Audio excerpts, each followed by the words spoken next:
Bismillah, alhamdulillah, wassalatu wassalamu ala rasulillah. Asyhadu an la ilaha illallah wahdahu la syarika lah, wa asyhadu anna Muhammadan abduhu wa rasuluhu alladzi la nabiyya ba'dah. Allahumma shalli ala sayyidina Muhammad wa ala ali sayyidina Muhammad. Faqad ta'ala fil Qur'anil Karim wa huwa asdaqul qa'ilin. A'udzu billahi samil 'alim minasy syaithanir rajim. Bismillahirrahmanirrahim. Inna Allah la yukhliful mi'ad. Wa qala izza fazkuruni azkurkum washkuruni wa la takfurun. Wa qala izza wa in ta'azzana rabbukum la in syakartum la azidannakum wa la in kafartum inna azabi lasyadid. Wa qala izza ud'uni astajib lakum. Wa qala izza wa ma kana Allahu 'azibahum wa hum yastaghfirun. Al-ayat sadaqallahu azim wa ba'a.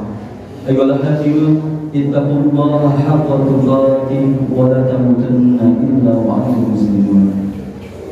Alhamdulillah, pertama-tama marilah kita panjatkan puji dan syukur kepada Allah Subhanahu wa taala bahwasanya dengan kudrat iradatnya kita semua masih diberikan berbagai macam kenikmatan.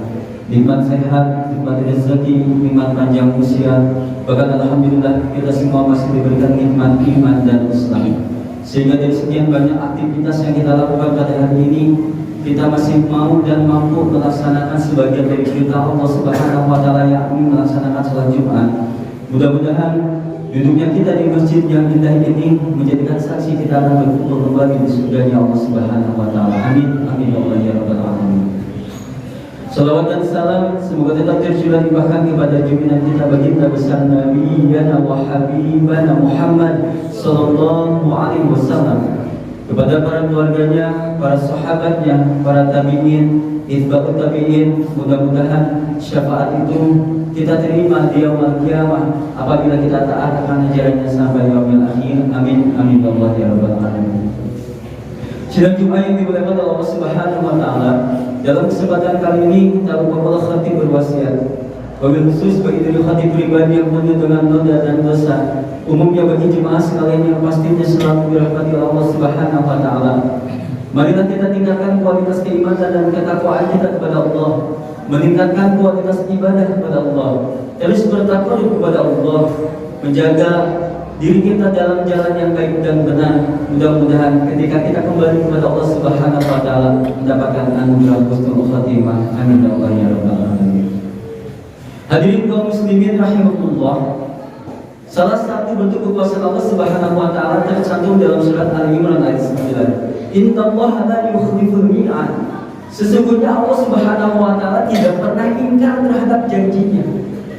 Allah Subhanahu wa taala pasti menepati janjinya, tidak seperti manusia yang terkadang terhadap janji itu ditepati, terkadang pula tidak.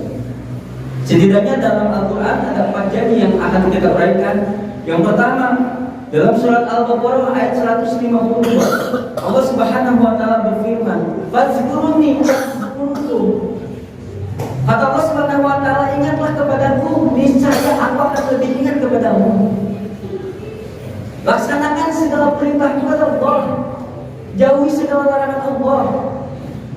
Jadilah kita menjadi orang yang semangat dalam beribadah untuk menggapai derajat takwa. Maka Allah akan lebih ingat kepada kita. Dalam surat At-Talaq disebutkan, wa man yattaqilla yaj'alhu makhraja wa yarzuqhu min haitsu la yahtasib. Barang siapa yang bertakwa kepada Allah, mau melaksanakan perintah Allah, mau beribadah kepada Allah, mau bertakwa kepada Allah, maka Allah Subhanahu wa taala akan memberikan solusi dari berbagai macam permasalahan dan akan memberikan rezeki dari jalan yang tidak disangka-sangka. Tapi sebaliknya hadirin Allah, Allah Subhanahu wa taala mengancam kita semua dalam surat Thaha ayat 124, "Wa man a'rada 'an dzikri fa inna lahu ma'isyatan dhanka wa nasruhu yaumal qiyamati a'ma." Barang siapa yang lupa, tidak mau ingat kepada Allah, tidak mau beribadah kepada Allah, tidak mau bertakwa kepada Allah, maka Allah Subhanahu wa taala di dunia ini akan memberikan kehidupan yang sempit. Di akhirat nanti, wa nasruhu yaumal qiyamati a'ma, Allah akan membutakan mata kita, padahal di alam dunia mata kita bisa melihat. Oleh karena itu hadirin Allah, mari kita tingkatkan kualitas ibadah kita kepada Allah. kualitas takwa kita kepada Allah, niscaya Allah akan memberikan kehidupan yang penuh bahagia dan berkah di dunia wal akhirat. Hadirin yang dimuliakan oleh Allah Subhanahu wa taala, janji Allah yang kedua itu tercantum dalam surat Ibrahim ayat 7. Allah berfirman, "Wa ta'azana rabbukum la in syakartum la zidannakum wa la in kafartum inna azabi lasyadid." Kata Allah Subhanahu wa taala, barang siapa yang mau bersyukur atas kenikmatan-kenikmatan yang Allah berikan kepada kita, janji Allah akan menambah kenikmatan kepada kita. Tapi ketika kita kufur, tidak mau bersyukur, tidak mau berterima kasih kepada Allah, tidak mau menggunakan setiap kenikmatan yang Allah berikan di jalan Allah sesuai dengan perintah Allah, maka tunggulah azab Allah yang amat pedih yang akan kita terima. Ketika Allah Subhanahu wa taala memberikan jabatan yang tinggi tapi tidak mau bersyukur, maka Allah akan ambil jabatannya. Ketika Allah Subhanahu wa taala memberikan keganiman harta tapi tidak mau bersyukur, tidak mau menggunakan harta di jalan Allah, maka niscaya Allah akan mengambil harta itu kembali. Hadirin rahimahullah, apabila kita tafakuri, kenikmatan Allah Subhanahu wa taala sangatlah banyak. Sehingga digambarkan dalam Al-Qur'an, "Wa in ta'uddu ni'matallahi la tuhsuha." Jika kita menghitung nikmat Allah, niscaya tidak akan terhitung. Apabila air laut dijadikan tinta untuk menulis nikmat Allah dan ranting pohon dijadikan pena untuk menulis nikmat Allah, niscaya tidak akan terhitung saking banyaknya. Tapi adalah Allah, kita banyak lupa terhadap nikmat Allah. Oleh karena itu Allah berjanji, jika kita mampu bersyukur kepada Allah, berterima kasih, mampu menggunakan setiap kenikmatan di jalan Allah, maka Allah Subhanahu wa taala akan menambah setiap kenikmatan kepada kita. Mudah-mudahan kita semua termasuk dalam golongan abdan syakur, seorang hamba yang pandai bersyukur di hadapan Allah Subhanahu wa taala. Hadirin yang dimuliakan oleh Allah Subhanahu wa taala. Lalu yang ketiga, janji Allah itu tercantum dalam surat Al-Mu'min ayat 60. "Ud'uni astajib lakum." Kata Allah, berdoalah, memintalah kepada Allah, niscaya Allah akan kabulkan. Meminta kepada Allah adalah wujud menyadari bahwa kita tidak memiliki apa-apa. Kita itu miskin. Setiap apa yang ada dalam diri kita itu hanyalah titipan dari Allah Subhanahu wa taala. Kita tidak memiliki daya dan upaya melainkan pertolongan, melainkan daya dan upaya yang diberikan Allah Subhanahu wa taala kepada kita. Berdoa menunjukkan kita menjadi seorang hamba yang benar-benar membutuhkan Allah. Bahkan ketika kita tidak mau berdoa, Allah Subhanahu wa taala mencap kita sebagai orang yang sombong.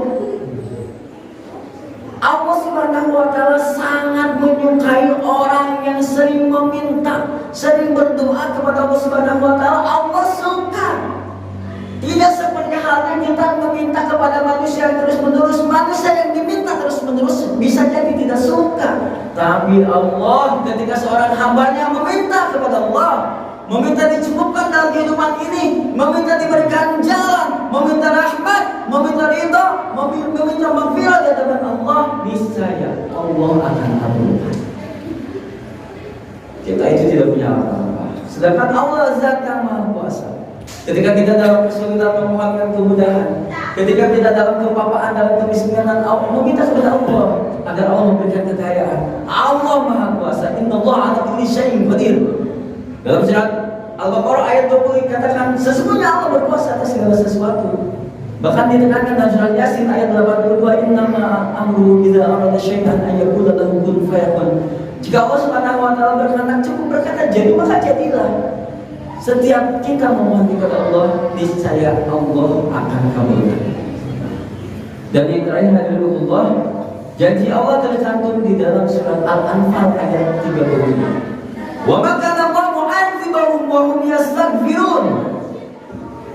Allah Subhanahu wa taala tidak akan memberikan siksaan kepada orang-orang yang berbuat dosa, sedangkan dia cepat-cepat bertobat dengan taubatan nasuha, dengan taubat yang sesungguhnya.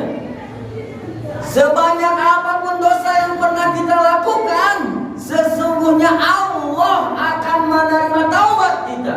Allah tidak akan menyiksa terhadap dosa-dosa kita, asalkan kita mampu bertaubat dengan taubatan nasuha. Asalkan kita mampu berniat untuk berubah dari keburukan menjadi sebuah kebaikan. Asalkan kita kuat dalam diri menjadi insan yang lebih baik daripada sebelumnya. Jika dosa-dosa kita lebih banyak daripada bilik lautan, kasih sayang Allah Subhanahu wa Ta'ala lebih besar daripada kemurkaannya. Oleh karena itu Allah, selagi Allah Subhanahu wa Ta'ala memberikan kesempatan kita untuk menghirup udara segar dan muka bumi ini, ayo, mari kita berbenah, kita berhijrah dari yang buruk menjadi yang baik. Kita terus meningkatkan kualitas ibadah, kita terus mendekatkan diri kepada Allah Subhanahu wa Ta'ala. Sungguh kasih sayang Allah Subhanahu wa Ta'ala itu lebih besar daripada kemurkaannya. Barakallahu.